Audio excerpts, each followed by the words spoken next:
Ia masih menunggu. Oleh Syukur Budiarjo. Malam ini adalah malam yang ke-22 kali Sumirah duduk di kursi bambu di depan rumah petaknya di kompleks DPR, daerah pinggiran rel. Rumah yang disewanya layaknya Rupah Liliput, ditemani sepi, juga telepon genggam teman setianya. Sumirah cuma menunggu hingga larut malam. Anaknya satu, laki-laki, cuma lulusan SMP. 22 tahun yang lalu, anak lelaki satu-satunya itu masih dikandungnya. Kini anak itu mewarisi pekerjaan ayahnya, bukan pegawai atau karyawan, cuma buruh kasar di kawasan Pancoran, daerah pecinan di Glodok. Setiap tanggal 13 Mei, Sumirah selalu begitu. Setelah sholat Isya, ia duduk di kursi bambu, sendiri. Di depan rumah petaknya, menunggu Sardi suaminya. Juga berdoa bagi keselamatan suaminya itu. Karena kesetiaannya yang tak tergadai atau terjual kepada lelaki lain, ia masih menunggu Sardi. 13 Mei 1998 pagi hari, setelah sarapan lontong sayur dan minum segelas teh manis panas, Sardi berpamitan kepadanya, berangkat bekerja, kuli di pasar pagi. Meski Jakarta diamuk penjara, suaminya tetap berangkat bekerja. Semoga tak terjadi apa-apa padamu, Kang Sardi, kata Sumirah kepada Sardi. Iya, Sum, terima kasih. Oh iya, Sum, kabarnya Jakarta sekarang ini sedang kacau. Banyak toko dijarah. Di Glodok, toko-toko elektronik tak cuma dijarah, tapi juga dibakar. Jangan ikut menjarah dan membakar, Kang. Enggak, Sum. Oh ya, jaga kandunganmu. Itu anak pertama kita. Sardi berjalan meninggalkan Sumirah, menyusuri gang demi gang, meninggalkan kompleks DPR. Lenyap ditelan keriuhan Jakarta yang ingar-bingar. Sumirah cuma bisa memandang dengan tatapan mata kosong. Sumirah melangkah ke dalam rumah, ia kini sendiri, ditemani bayi yang dikandungnya. Jantungnya berdegup kencang. Sebelum menikah dengan Sardi, Sumirah bekerja sebagai pembantu rumah tangga di keluarga Babah Atong. Sardi bekerja di toko milik Babah Atong. Sumirah dan Sardi hanya lulus sekolah dasar. Mereka berasal dari satu kampung di sebuah daerah perbukitan di Jawa Tengah. Cinta Sardi kepada Sumirah akhirnya berujung di pelaminan. Mereka menikah. Setelah menikah, Sumirah dan Sardi menyewa rumah.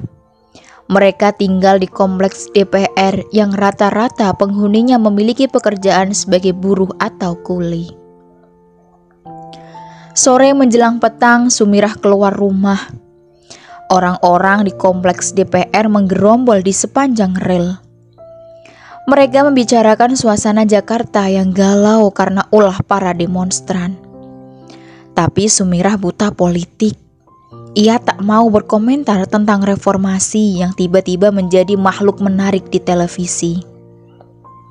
Ia juga tak mau tahu tuntutan para mahasiswa yang menginginkan Pak Harto, presiden kedua negeri ini, lengser dari kursi kepresidenan. Perhatian Sumirah cuma tertarik kepada para lelaki tua dan muda yang tinggal di satu kompleks dengannya.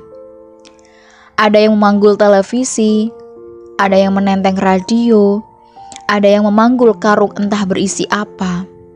Bahkan ada yang menarik gerobak berisi televisi besar, radio, dan komputer. Tapi, di mana Kang Sardi? Awas kamu, Kang, kalau sampai berbuat seperti mereka. Sumirah membatin. Sementara itu, terlihat oleh Sumirah helikopter militer melintas di udara. Truk berpenumpang tentara tampak hilir mudik dari kompleks DPR tanpa asap dari toko-toko yang dibakar membumbung di kejauhan.